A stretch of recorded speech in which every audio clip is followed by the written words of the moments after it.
Hello students, तो कैसे हैं आप लोग। तो स्टूडेंट्स, आज हम शुरू करने जा रहे हैं अपना मैकेनिकल प्रॉपर्टीज ऑफ फ्लूइड्स का नेक्स्ट लेक्चर। तो स्टूडेंट्स, आज का जो हमारा टॉपिक रहेगा वो फ्लूइड्स इन मोशन के बारे में रहेगा कि फ्लूइड्स जब मोशन करता है तो किस तरीके से वो बिहेव करेगा, और उसी के रिगार्डिंग हम डिस्कस करेंगे टॉपिक्स जैसे विस्कोसिटी, उसके बाद स्टोक्स थ्योरम, टर्मिनल वेलोसिटी।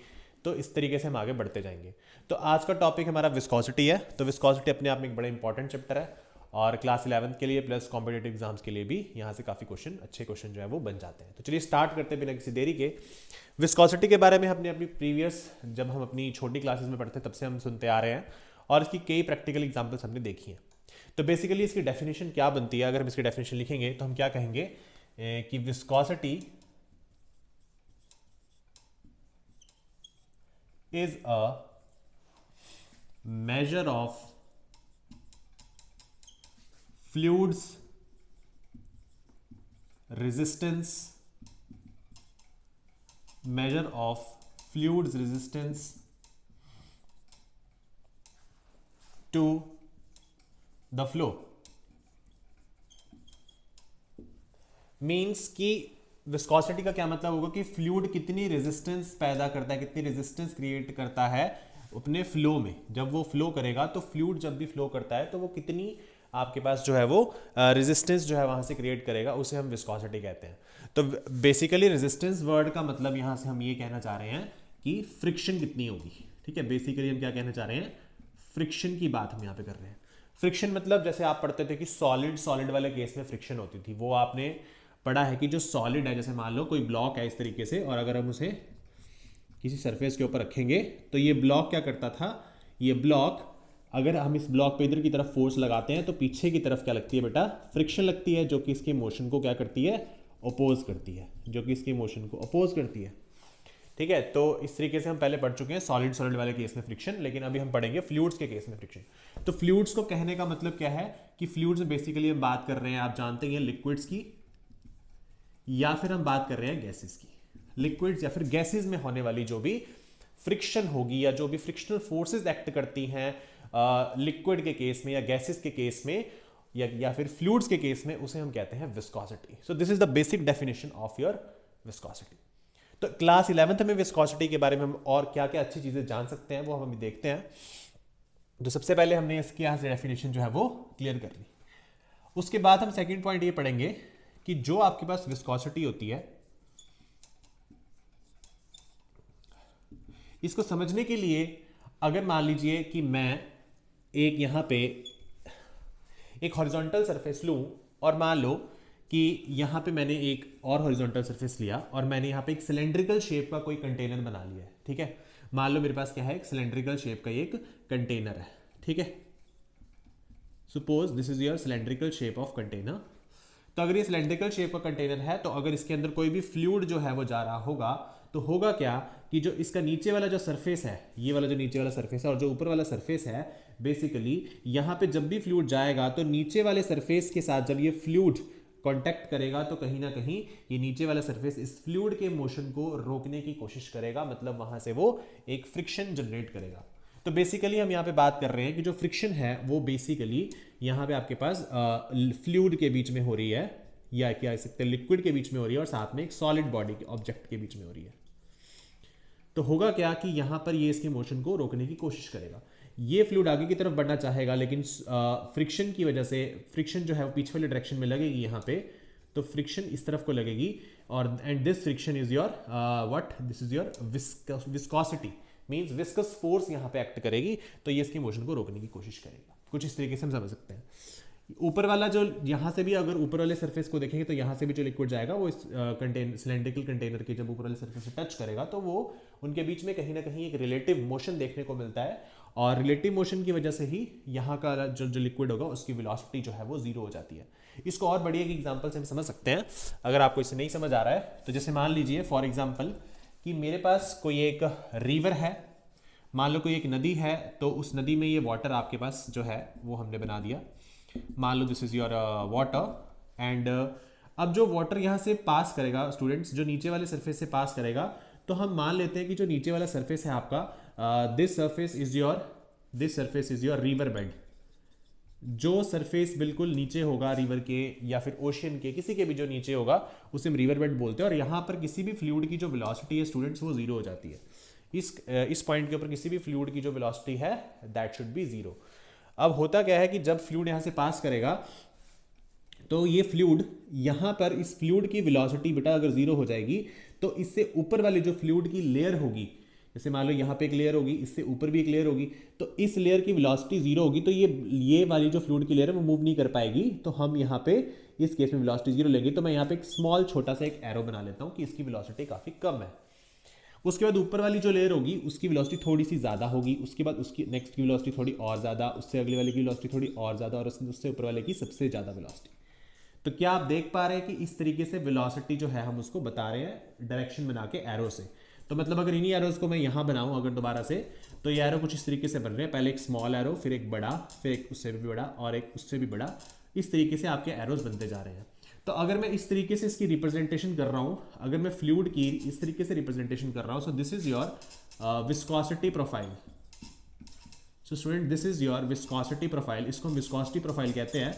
ये जो विस्कोसिटी प्रोफाइल है ये तो हमने अभी रिवर के केस में बनाया है। अगर इसी विस्कोसिटी प्रोफाइल को अगर मैं एक सिलेंड्रिकल शेप के कंटेनर में बनाता, तो सिलेंड्रिकल शेप के कंटेनर में क्या होता कि ये विस्कोसिटी प्रोफाइल कुछ इस तरीके से बनता।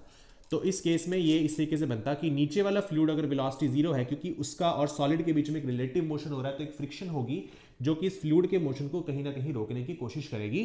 तो इसका मतलब है यहाँ का जो वेलोसिटी प्रोफाइल का जो एरो है वो इस तरीके से बनेगा, ऊपर वाले का ऐसे, फिर इसका थोड़ा और ज़्यादा, फिर और ज़्यादा, फिर ऊपर भी एक सरफेस होगा तो इस वजह से यहाँ का एरो भी इस तरीके से ऐसे और ऐसे। तो कहीं ना कहीं यहाँ हम देख पा रहे हैं कि इसकी जो शेप है वो कुछ इस टाइप की बन रही है। कहीं ना कहीं आप देख पा रहे हो कि जो इसकी शेप है वो इस टाइप की बन रही है, यानी कि यहाँ से एक पैराबोला शेप आपको कहीं ना कहीं विजिबल हो रही है। मतलब यहाँ से आपको एक पैराबोला शेप जो है स्टूडेंट्स वो विजिबल हो रही है। क्लियर है इतनी बात? तो इसका मतलब है कि आप इस केस में जब लोगे तो इस तरह का वेलोसिटी प्रोफाइल देखने को मिलेगा, और रिवर वाले केस में कुछ इस तरीके का वेलोसिटी प्रोफाइल देखने को मिलेगा। आई होप आपको इतनी बात जो है विस्कोसिटी के बारे में कुछ समझ जरूर आई होगी। इसके बाद और हम डिटेल में डिस्कशन करेंगे कि विस्कोसिटी होती क्या है और इसके कैसे हम डीपली समझ सकते हैं। बिल्कुल आपको अंडरस्टैंडिंग होगी। पहले जरा यहाँ जल्दी से यहाँ पे स्क्रीनशॉट ले लीजिए, फिर आगे बढ़ते हैं।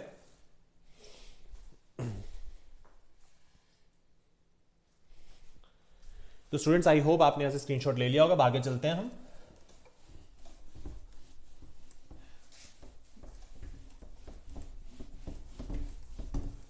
तो आगे हम बात करते हैं विस्कोसिटी के बारे में, थोड़ी और सी डिस्कस करते हैं कि आपने अभी पढ़ा है कि जो विस्कोसिटी है उसमें फ्लूइड के बीच में होता है। फ्लूइड्स के बीच में मतलब जैसे मान लो ये फ्लूइड की एक लेयर है और ये सेकंड लेयर है, ये थर्ड लेयर है, ये फोर्थ लेयर है और ये फिफ्थ लेयर है। ऐसे मान लो लेयर्स है फ्लूइड की।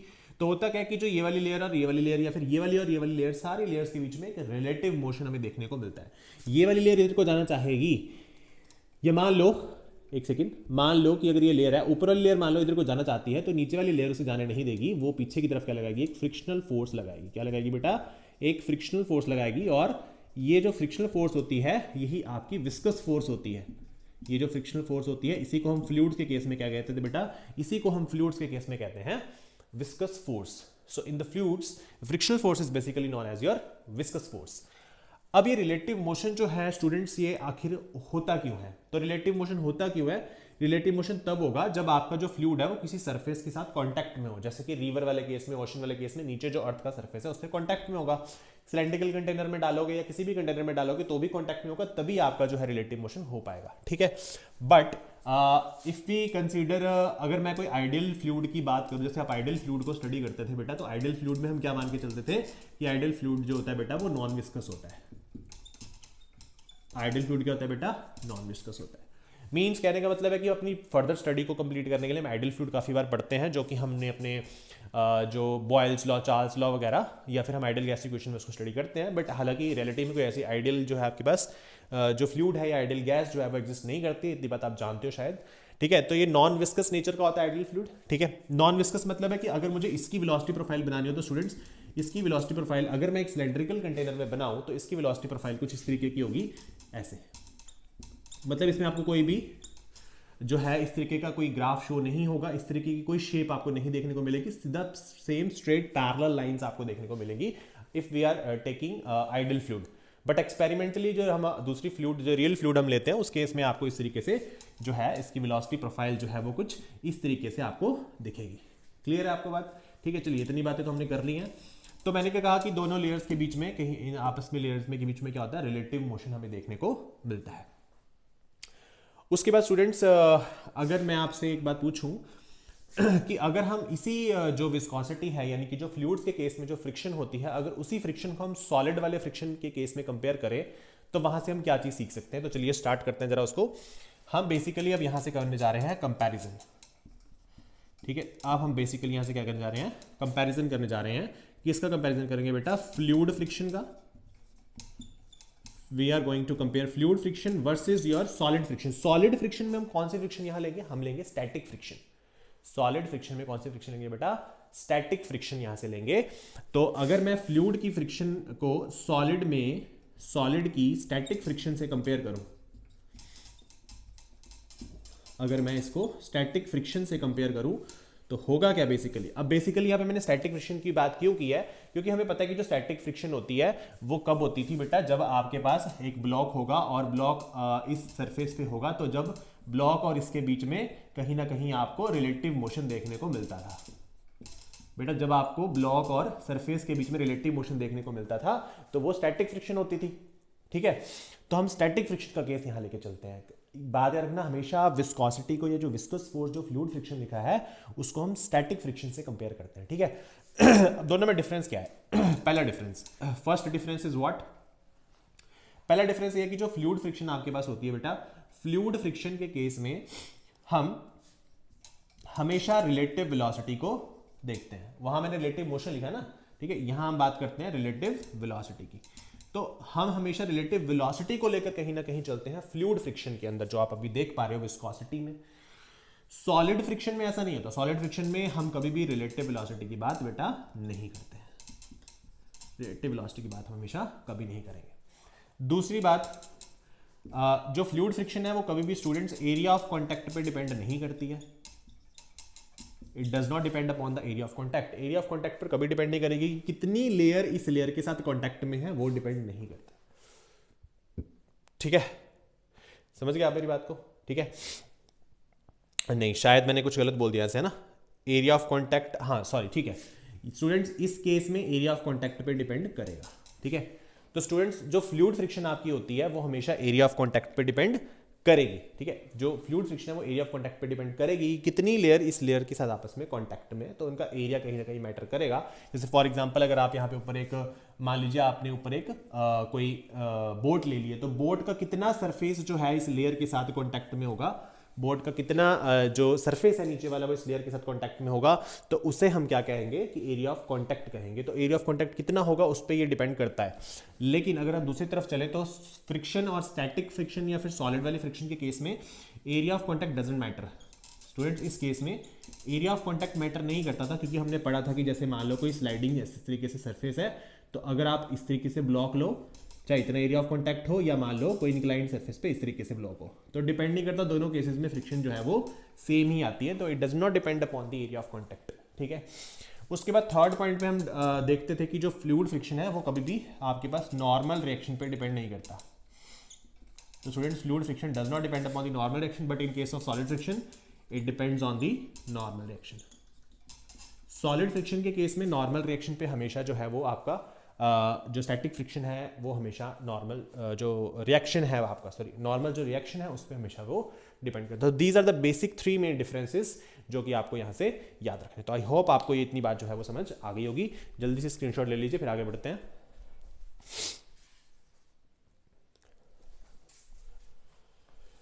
तो चलिए स्टूडेंट्स आगे बढ़ते हैं अब। तो आई होप आपको ये दोनों डिफरेंसेस जो है यहाँ से क्लियर हो गए होंगे। अब आगे चलते हैं हम।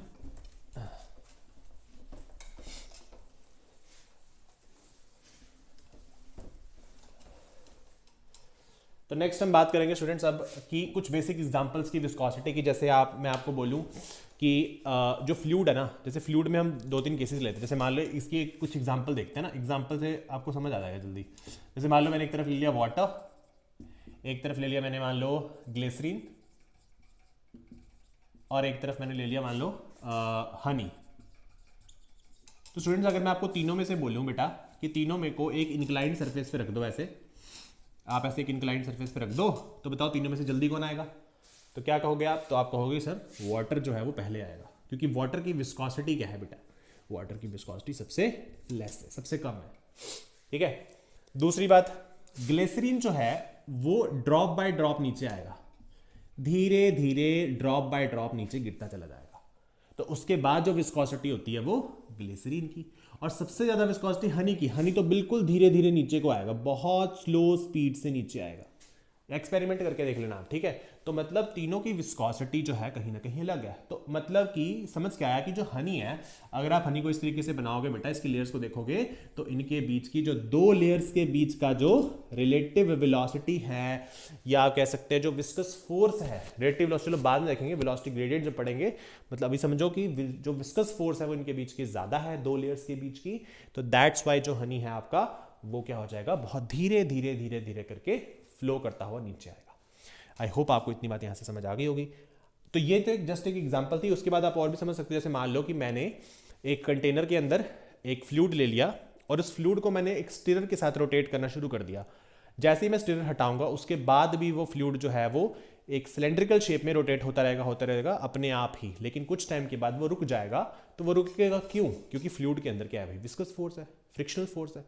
तभी तो वो क्या होता है, थोड़ी देर बाद छोड़ दोगे तब भी वो जो है वो थोड़े टाइम के बाद वो अपने आप ही रेस्ट पे आ जाता है। क्लियर है? तो आई होप आपको इतनी बात यहाँ से समझ आ गई होगी। ये तो जस्ट एक एग्जांपल थी, ऐसी बहुत सारी और भी एग्जांपल्स है जिसको आप देख सकते हो डे टू डे लाइफ में विस्कोसिटी के ऊपर। अब हम बात करेंगे इस विस्कोसिटी के रिगार्डिंग सबसे इंपॉर्टेंट बात जो आपने याद रखनी है। तो सबसे इंपॉर्टेंट बात आपने क्या याद रखनी है स्टूडेंट्स? एक सेकेंड जरा।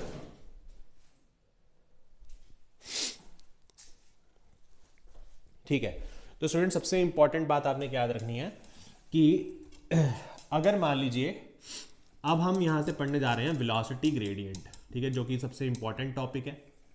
ठीक है, तो सबसे इंपॉर्टेंट टॉपिक है आपका वेलोसिटी ग्रेडियंट। तो students basically what is velocity gradient? Velocity gradient क्या होता है? तो जैसे मान लो आपके पास कोई एक रिवर है और रिवर का ये क्या है नीचे में, रिवर बेड। ये जस्ट एक एग्जांपल ले रहे समझने के लिए। मान लो यहाँ पे फ्लूइड जो है वो फ्लो कर रहा है इस तरीके से। तो स्टूडेंट्स आप ये बात याद रखो कि वेलोसिटी ग्रेडियंट जो होता है इसको हम डिफाइन कैसे कर सकते हैं। आप क्या कहोगे कि देखो जो भी यहां विस्कस फोर्स होती है, जो भी हमारी विस्कस फोर्स होती है वो किन किन चीजों पर डिपेंड करती है। ठीक है, तो वेलोसिटी ग्रेडियंट को बेसिकली हम लिखते हैं dv बटा dz। क्या लिखते हैं बेटा? dv बटा dz, मतलब चेंज इन वेलोसिटी। ठीक है, change in velocity upon change in distance या हाइट।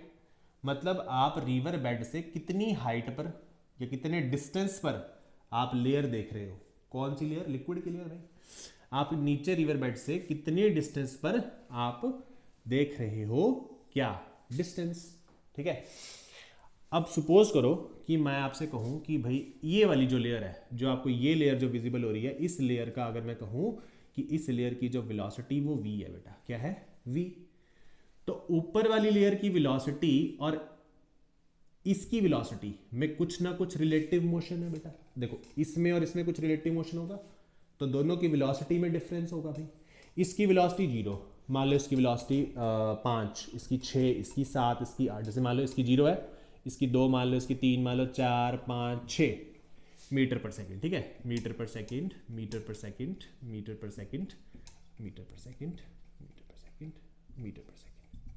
ठीक है, तो इसकी और इसकी वेलोसिटी में कुछ ना फर्क होगा भाई। हाँ फर्क होगा, क्योंकि हमने वेलोसिटी प्रोफाइल से भी चेक किया था कि नीचे वाले की वेलोसिटी 0 है, ऊपर बढ़ती जाएगी बढ़ती जाएगी, तो इसकी वेलोसिटी इसके कंपैरिजन में ज्यादा होगी। तो मान लेते हैं कि इसकी वेलोसिटी अगर v है तो इसकी हो जाएगी v plus D we.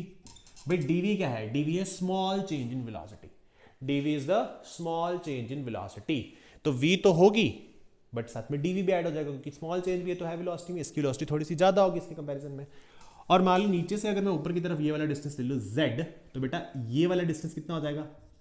This distance should be your what? z plus dz, या आप इसे सिंपल dz कह लो, है ना। z प्लस dz तो पूरा हो जाएगा ना। इतना इतना जो डिस्टेंस है, देखो जो इतना इतना डिस्टेंस है ये वाला, ये इसकी बात कर रहा हूँ, इसको लिखते हैं ना, तो ये कितना हो जाएगा? dz हो जाएगा बेटा। This distance should be your dz। तो अब मान लो कि अगर मैं इसके ऊपर कोई भी एक बोट है, मान लो इसके ऊपर कोई एक बोट है और इसका कुछ एरिया जो है इसके साथ कांटेक्ट में है, तो बेटा इसका एरिया आप क्या ले लोगे, ए।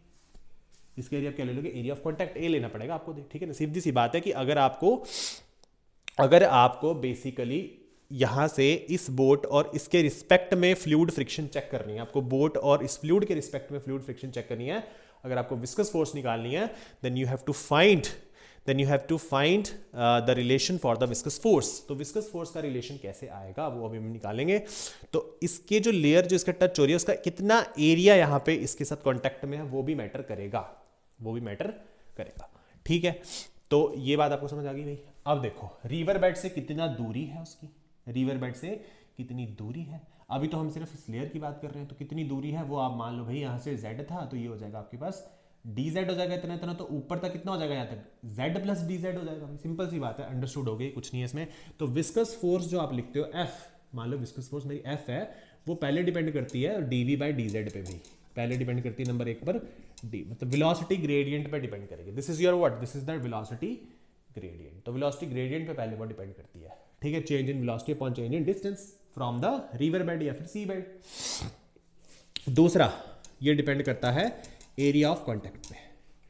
अब बेसिकली यहाँ पे मैं, आप मुझसे क्वेश्चन पूछ सकते हो कि सर आप तो बोट को ऊपर, मतलब वाटर के ऊपर अपने बोट को रखा है तो हम एरिया देख रहे हैं, अगर मान लो कोई चीज़ वाटर के अंदर होती फिर, तो जैसे मान लो कि अगर ये वाटर है, मान लो ये वाटर है, तो वाटर के अंदर बेटा अगर आप कोई भी चीज़ यहाँ पे अगर मोशन रखकर इसके मोशन को स्टडी करते हो ना, वो अभी हम नहीं करेंगे, वो हम करेंगे स्टोक्स लॉ में। वो बताता है आपका स्टोक्स लॉ, जिसमें हम आगे डिस्कस करेंगे अलग से वीडियो में, कि स्टोक्स लॉ में बताता है 6 पाई ईटा आरवी, है ना। ये तो अलग केस बनता है भाई, इसको अभी हम नहीं छेड़ेंगे। हम सिर्फ बात कर रहे हैं कि अगर सॉलिड और लिक्विड के बीच में यहाँ पे कांटेक्ट हो, यानी कि सॉलिड प्लस लिक्विड के बीच में अगर कांटेक्ट हो और वहां पे अगर हमने फ्रिक्शन को, विस्क को निकालें तो कैसे निकालेंगे। तो देखो विस्कस फोर्स क्या है भाई, dv बटा dz, and viscous force is directly proportional to area. तो दोनों चीजों को अगर कंबाइन करेंगे then you will write a dv बटा dz। भाई बहुत बढ़िया बात है भाई, कुछ डाउट नहीं है भाई। अगर यहां से मुझे इसको कांस्टेंट निकाला तो मैं लिखूंगा minus eta a dv by dz। बेटा माइनस क्यों लगाया भाई, माइनस क्या है भाई, माइनस तो लगाया क्योंकि फ्रिक्शनल फोर्स है भाई, viscous force is frictional force, opposite direction में लगती है भाई। अगर ये बोट आगे को जा रही होगी तो फ्रिक्शनल फोर्स पीछे को लगेगी भाई, फ्रिक्शनल फोर्स कहाँ लगेगी, पीछे को, तो ये वाली फोर्स कहाँ लगती है, पीछे को। तो सिंपल सी बात है, नेगेटिव तो लिया हमने। क्लियर है आपको इतनी बात? जल्दी से यहाँ से स्क्रीनशॉट ले लीजिए, फिर आगे बढ़ते हैं हम।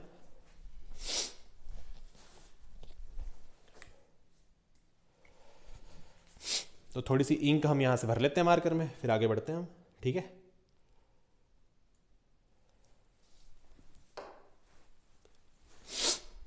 तो स्टूडेंट्स आई होप आपने इतना लिख लिया होगा।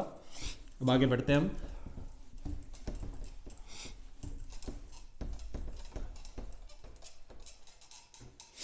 ठीक है, तो minus eta A dv bye dz, ठीक है।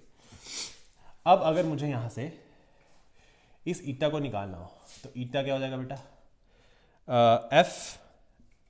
एफ, फिर उसके बाद हमारे पास ए चला जाएगा नीचे इसके, देखो एफ इधर है, ए नीचे आ गया, और dv बाई dz आप कहाँ लिख सकते हो, देखो अगर मैं dv बाई dz को ऐसे लिख दूँ तो कोई गलती तो नहीं होगी।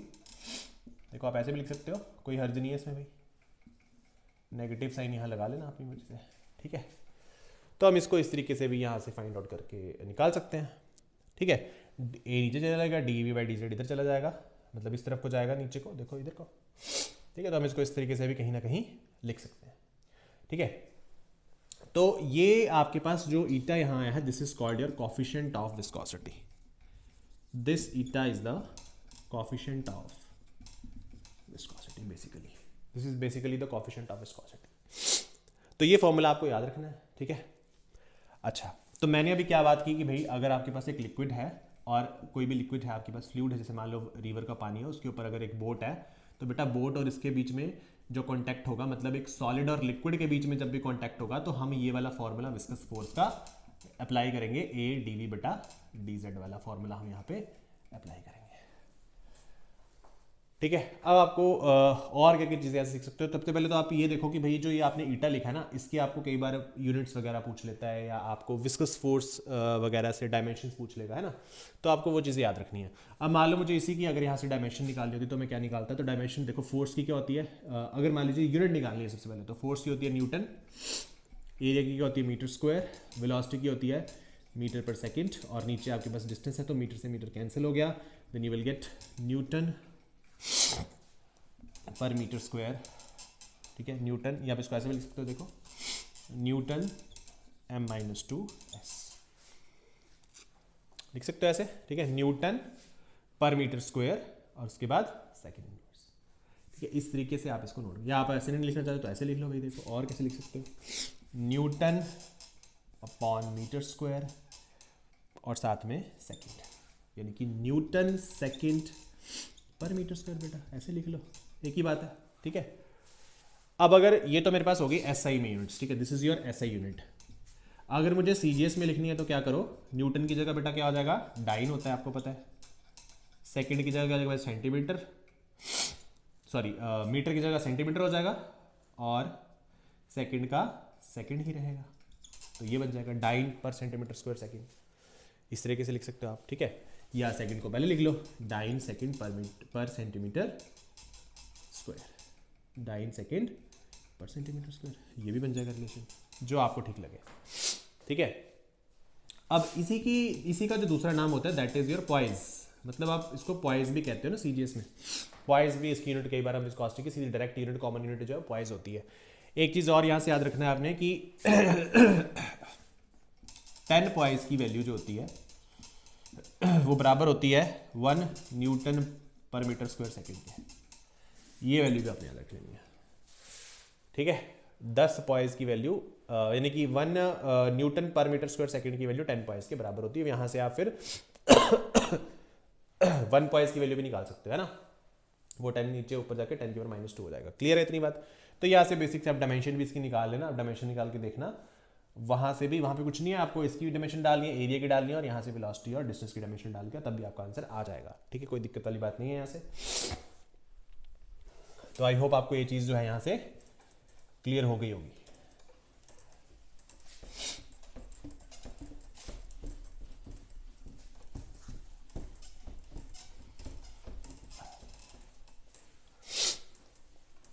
तो स्टूडेंट्स अब हम बात करते हैं कि एक यहाँ से क्वेश्चन जो है इसके कैसे बनते हैं, और एक दो बातें और करनी है कि जैसे मान लो अभी हमने लिखा था f is equals to eta minus eta ले लो, चलो आप माइनस ले रहे थे ना, माइनस ईटा ए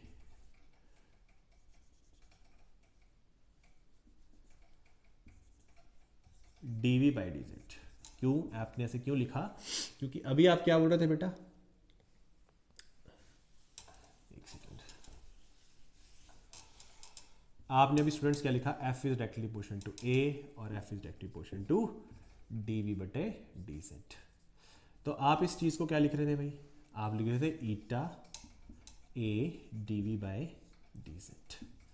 ईटा की वैल्यू आप निकाल रहे थे f अपॉन a dv बटा dz, और यहाँ पे नेगेटिव।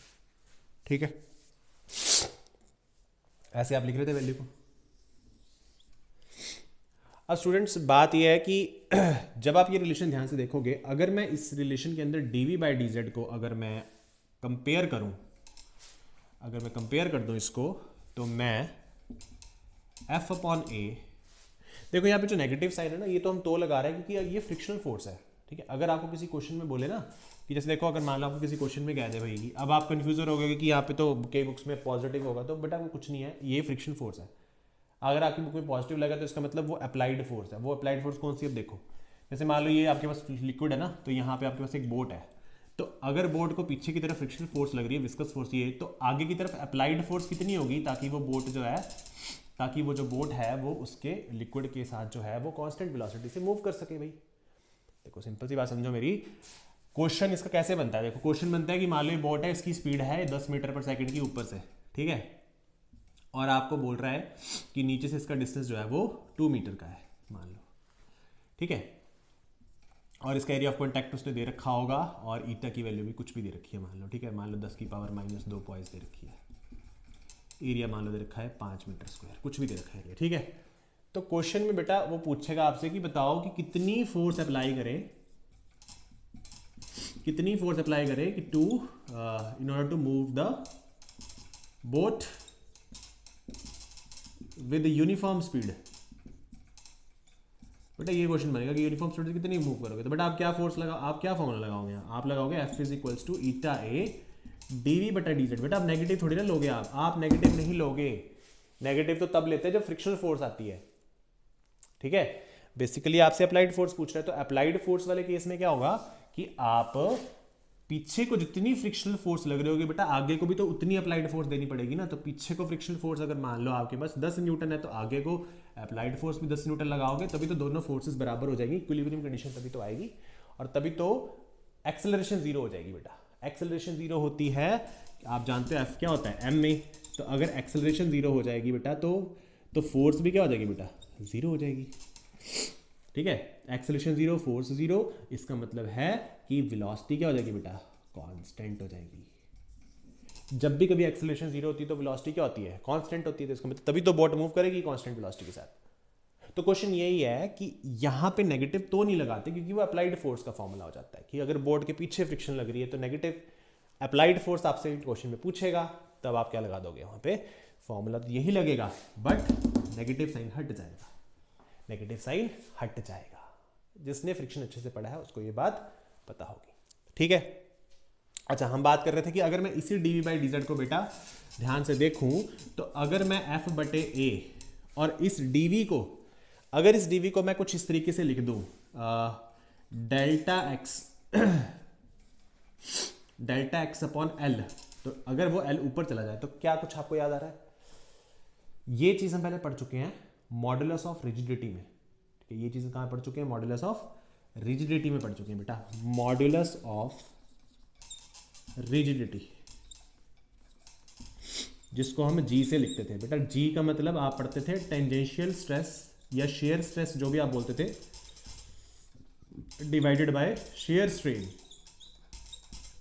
तो बेटा कहीं ना कहीं उसके बराबर नहीं आ रहा। देखो डेल्टा एक्स क्या है आपके पास, यहाँ पे डेल्टा एक्स आपके पास होता था जो भी उसमें उसकी, जैसे आप इस तरीके से एक बॉक्स पे टेंजेंशियल फोर्स लगाते थे तो वो बेंड हो जाता था, टिल्ट हो जाता था इस तरीके से, तो यहाँ आप डेल्टा एक्स मानते थे उसको, ये। तो यहाँ उसकी जगह क्या है, उसकी जगह यहाँ पे वेलोसिटी है। तो हम सॉलिड वाले केस में वेलोसिटी तो लेते नहीं है, सॉलिड वाले केस में वेलोसिटी नहीं लेते, तो डेल्टा एक्स लिया मैंने, डीवी की जगह डेल्टा एक्स ले लिया, डीएक्स ले लो, ठीक है। स्मॉल बहुत ही छोटा चेंज होगा तो डीएक्स ले लो।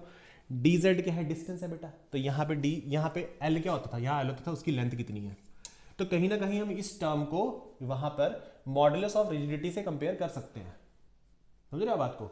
तो इस टर्म को मॉडुलस ऑफ रिजिडिटी के कंपैरिजन में, मतलब मैंने डीवी बटा डीजेड को कहीं ना कहीं लिखा है, अगर मैं डीवी डीज को डेल्टा एक्स बटा एल की फॉर्म में लिख लूं तो ये आपका जी आ जाता है। So we can compare it with the modulus of rigidity.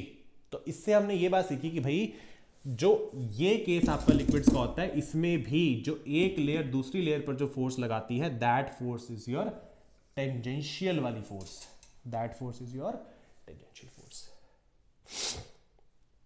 ठीक है। वो फोर्स कौन सी होती है, टेंजेंशियल फोर्स लगती है, जो जैसे इसमें लगती थी ब्लॉक में, ऐसे ब्लॉक रखते थे, ऐसे फोर्स लगाते थे तो वो ब्लॉक क्या हो जाता है, वो टिल्ट हो जाता है ऐसे, this is your what, this is your phi angle पे टिल्ट होता था। तो जो यहाँ पे फोर्स आप लगाते थे वो टेंजेंशियल फोर्स होती थी, तो वो भी टेंजेंशियल फोर्स है, कंपेयर कर सकते हैं ना कहीं ना कहीं। अब होता क्या है कि बेसिकली सॉलिड में क्या होता है कि अगर आप ये टेंजेंशियल फोर्स ज़्यादा बढ़ाते जाओगे तो वो बॉडी ब्रेक कर जाती है, लेकिन लिक्विड्स में क्या होता है कि जब आप वो टेंजेंशियल फोर्स लगा रहे हो तो वो कुछ टाइम तक ही वो बॉडी जो है वो टिल्ट करेगी, उसके बाद उस पर कोई भी इफेक्ट नहीं रह जाता टेंजेंशियल स्ट्रेस का, उसके बाद उस पर टेंजेंशियल स्ट्रेस का जो इफेक्ट है वो नहीं रह जाता, मतलब बहुत ही कम समय तक ये इफेक्ट होता है। खैर ये बातें तो बहुत ज़्यादा डीप हो जाएंगी, ठीक है, इतना आपको नहीं सीखना है, मतलब आपको ये जो टॉपिक है, जो मॉडुलस रिजिडिटी, यहाँ तक नहीं जाना है, तो जेई एडवांस या जेई मींस लेवल तक हो जाएगा, ठीक है। इतना ज़्यादा करने की जरूरत नहीं है, सिर्फ इतनी बात याद रखो कि यहाँ से क्वेश्चन कैसे बनेगा। तो आप इस क्वेश्चन में वेलोसिटी देखो, यहाँ की 10 है, नीचे की वेलोसिटी 0, तो आप डीवी में क्या लिखोगे 10 - 0, नीचे डीजेड कितना है, डिस्टेंस कितना, भाई यहाँ पे 2 है तो 2 - 0 कितना आ जाएगा, 2 आ जाएगा। एरिया आपको दिया होगा, ईटा भी आपको दिया होगा, you can find the value of applied force, friction पीछे की तरफ होगी, ठीक है, तो वो नेगेटिव में आती है, आगे की तरफ अप्लाइड फोर्स होगी, वो यहाँ से निकाल सकते हो। So this is your all the basics of your viscosity, ठीक है। तो इस तरीके से आप विस्कोसिटी को अच्छे से यहाँ समझ सकते हो, ठीक है। ये पूरा जो मैंने आपको बताया है अभी तक, ये सारा का सारा आपने एक बार अच्छे से शुरू से लेकर एंड तक देख लें लेक्चर। आई होप आपको ये लेक्चर समझ आया होगा। Thank you so much guys.